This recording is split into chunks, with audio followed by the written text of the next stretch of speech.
Welcome to this kind of devlog update video where I talk about the Buttonbox plugin running on Stream Deck devices for Assetto Corsa Competizioni.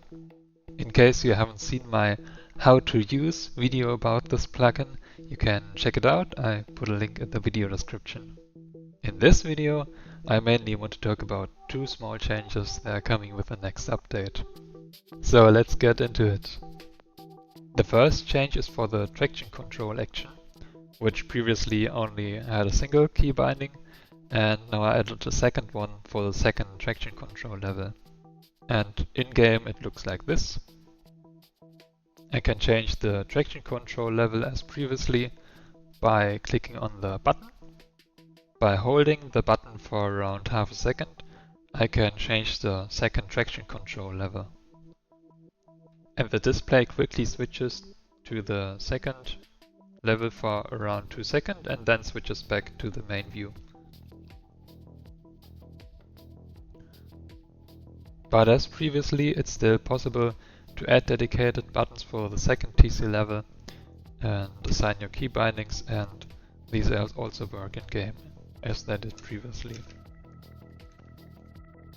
So I like to drive the older cars like the Nissan and the Bentley, which don't actually have a second TC setting.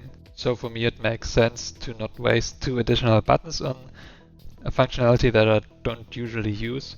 But with this update I still have the functionality available in case I drive another car.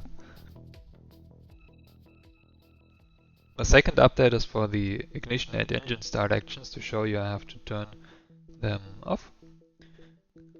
Somebody mentioned to me that it would be cool to have an indication that they are off when you should have them on. So enable the ignition, start the engine, and the indicators go away. Engine is running. You may have noticed when I turned the ignition off that I had to hold the button for a bit. So when you're on track, you have to hold the button for around half a second to actually kill the ignition to prevent accidental clicks. And when you come into the pit lane, this restriction on the button is of course lifted. So that's it for this update. In case you're interested, you can find a link to the plugin on the Elgato marketplace in the video description. And I'll see you again for the next update.